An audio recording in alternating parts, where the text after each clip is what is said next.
برضو برضو شايفة ان الناس اللي 90% مش مشتركين في القناة اشتركوا في القناة. ماشي، يا رب تزوروا الكعبة، يا رب اللي يشترك في القناة. يلا باي باي. طبعا يا بنات، انا كنت قلت لكم عليه باقي البانيه ده، وخدت لي كام حته. انا خدت بانيه من البانيه اللي احنا هنفرزه ونخرطه، تمام. وده كان الغدا بتاعنا. استوى بقى عارف عارف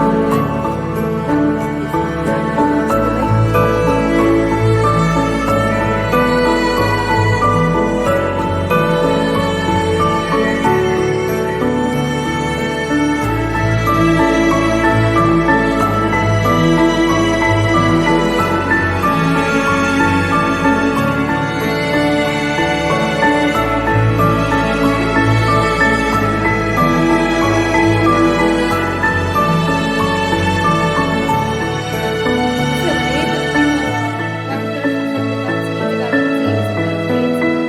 هنا الهياكل والزور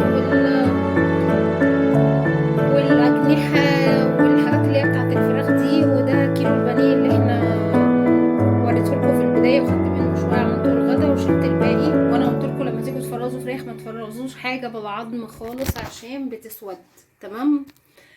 فرزوا شيش، فرزوا بانيه، فرزوا قبل رمضان بما فيش فراخ، تمام. وهنا كبد وقوانص أكلة لوحدها مع شوية مكرونة، مع يعني أزمات كده، تمام. مع شوية رز، هنا دي شاورما مع عيش صاج مع كريب مع مكرونة مع رز أصفر اللي انتوا عايزينه. هو بحط هنا ستريبس، وهنا دي بانيه ده كده كان متنسونيش بقى لايك كلمة حلوة تدعموني بصوا يا بنات، انا بحب المشويات بصراحة قوي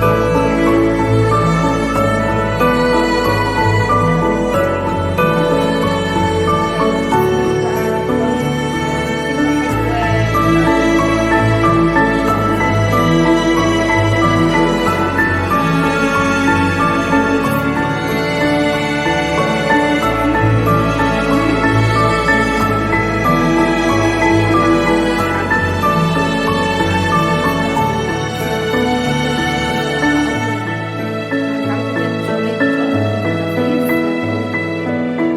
بصوا يا بنات، انا كده قطعت الفراخ بتاعتي، تمام. بس هنا بقى لسه هطلع من ده بانيه ستريبس شاورما. بس انا حبيت بره اوريكم بقى ايه لما قطعت الفراخ. هنا 6 فخاد، 6 دبابيس، وهنا الاجنحه والزور والحاجات دي ممكن تتعمل اكله مع صينيه بطاطس. كبد وقوانص ممكن نحشي بيها فراخ. وهنا معانا 6 صدور بتاعتنا، دول لسه هطلع منهم اكلات. كده الاكلات كده الاكلات انتهت؟ لا، ما انتهتش.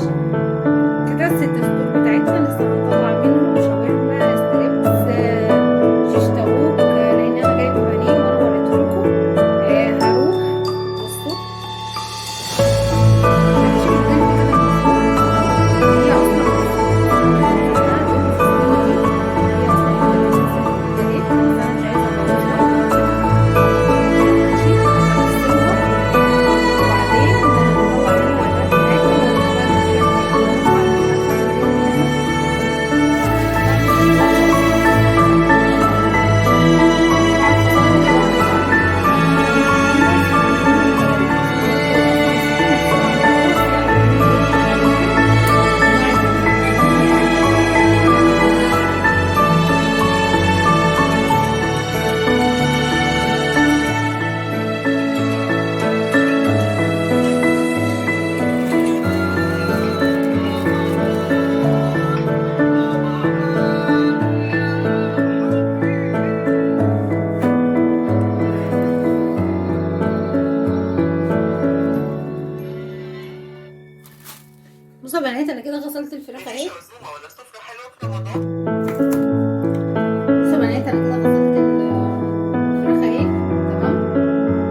بتاعنا احنا لحد باقي الفراخ ما يتعمل، وهوريكم مع بعض انا هخليها ازاي وهعملها ازاي. دلوقتي انا هعمل الغدا بتاعنا، هاخد البانيه بتاعي ده وهتبله هنا، احط عليه خل، هحط عليه زيت، احط عليه ملح، احط عليه فلفل، كمون، حبهان، بصل مبشور، بهونية، بص حاجات بسيطة كده، عشان انا مش عايزة برضو ان هو لو كنت بحط عليه يكرمل في نفس الوقت. هوريكم بقى ايه الطبقة بتاعته هتبقى شكلها عامل ازاي. انزلي بقى كده بسم الله شوفي بقى شكلها عامل ازاي.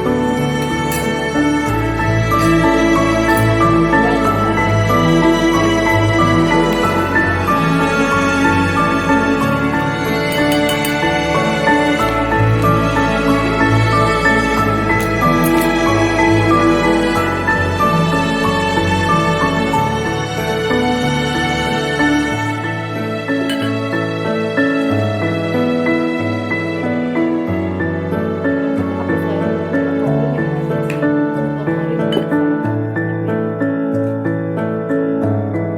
خلي بالكوا برضو مش لازم ايه عشان الاكل يطلع حلو لازم نغرف بهارات، لا يعني اكيد لازم نراعي حد معانا في البيت تعبان، يعني برضو في بهارات مؤذية الصراحة، قرفة، جنزبيل، في ناس بتتعب من الكمون. احط عليه ملح،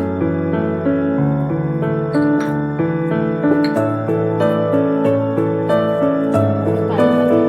هنحط عليه 4 قطع بصل مفرومة او بصل متقطعة وهسيبها في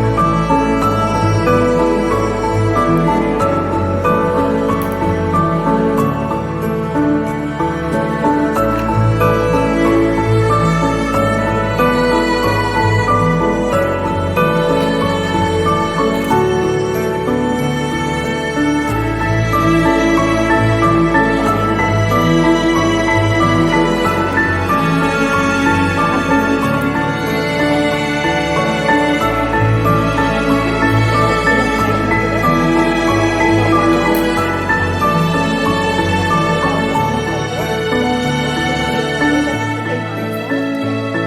وهوريكم برضو هعمل الغدا بتاعي. ده كيلو بانيه ماشي من التخزينات بتاعت شهر الفراخ اللي انا لسه جايباها. كيلو بانيه حطيت منهم 7 قطع هنا، وهناك في 7 قطع كبيرة. ممكن تقطعيها زي ما انت عايزة حسب عدد افراد اسرتك. تمام، احنا هنا 3 فانا عملت دول بس.